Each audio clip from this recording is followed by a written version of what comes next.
Xavier here, and welcome to another episode of a Doctor Who review, Series 11, Episode 2, The Ghost Monument. Okay, so we're gonna start off with 5 things like we did last time. Let's go with number 1. Alright, so first I'm gonna start with the title sequence and the music, the new music. Alright, so I really like the Tardis sequence, it's a bit different with the like oozing in and out, ebb and flow. Nice, I like it. Looks kind of like a jellyfish-like octopus, one of those sea creatures that has the undulating movements. Nice, I like it. Music, not sure, really.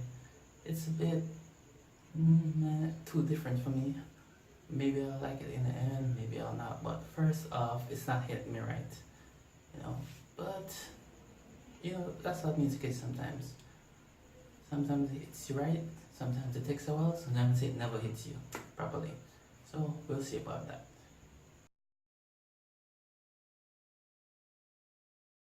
Okay, so we're gonna look at the visuals and the story. Okay, cinematography, nice, as we saw last week in premiere. So it seems like that's gonna continue throughout the series. So well done. Like the improvement in the cinematography, it makes everything pop better. Huge improvement. Great use of the budget.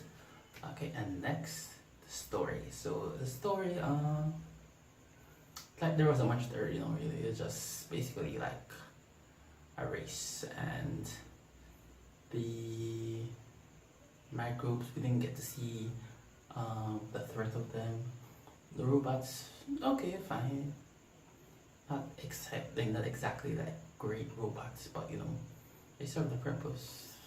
They did it adequately, not great, but adequately. Those cloth monsters, okay,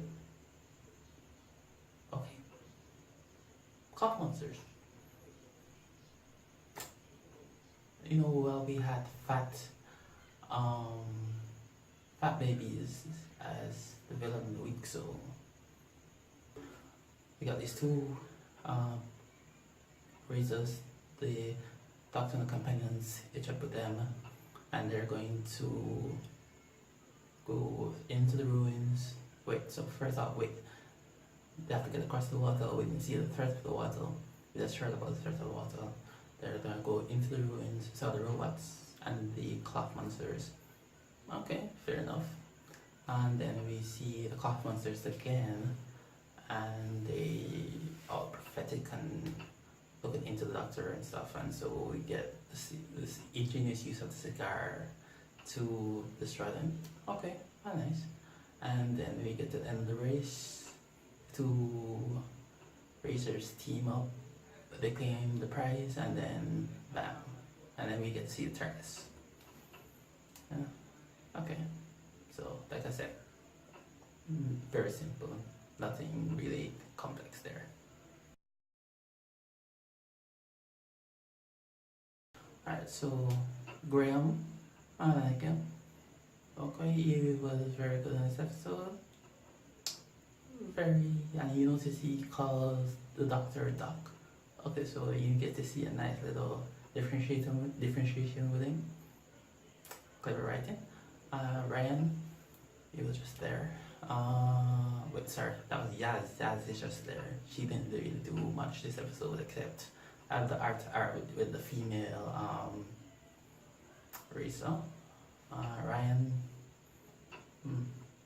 well, he was a bit stupid running out and aiming at the robots. He did well, but then he made it worse because he didn't know how to reload.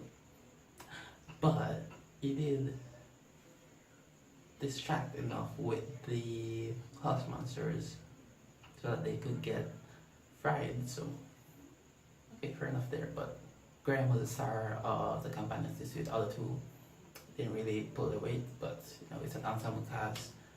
On the second episode, I guess we'll see more as it happens.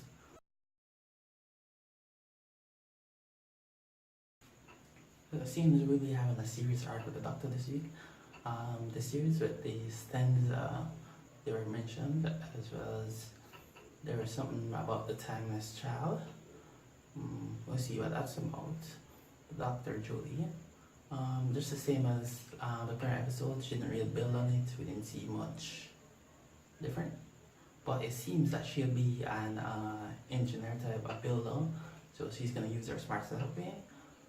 So that's a bit different take on it. But of course, the Doctor has always been able to use his hands and his brain, but now we'll see her use her hands in a different way. She'll be more engineer. She'll build more stuff. She did it with the EMP, and I saw her where she built her own sonic screwdriver. So wanted to see if I build on that. She didn't really establish herself more as the Doctor. If you bumped onto her as the Doctor last week, then you will be fine. If you didn't buy into her as the Doctor last week, then this wouldn't do much to further that. So work in progress, you know. So we live in hope. So the interior of the Tardis, I like it. They'll grow on me. I like it so far. They didn't wow me, but I like it. But it's too dark. Way too dark. We need some light, man. We need some light. It's way too dark. And custard cream biscuits. Nice touch.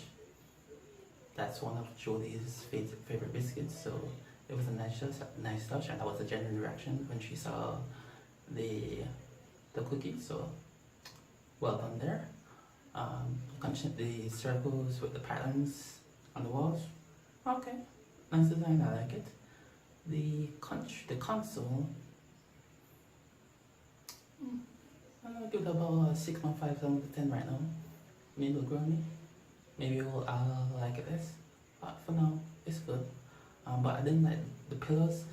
I wish they had been cut off a bit, like when it's the 4 pillows, because it feels very weird, like a hand. But I didn't want it to feel like a hand. I wanted to feel like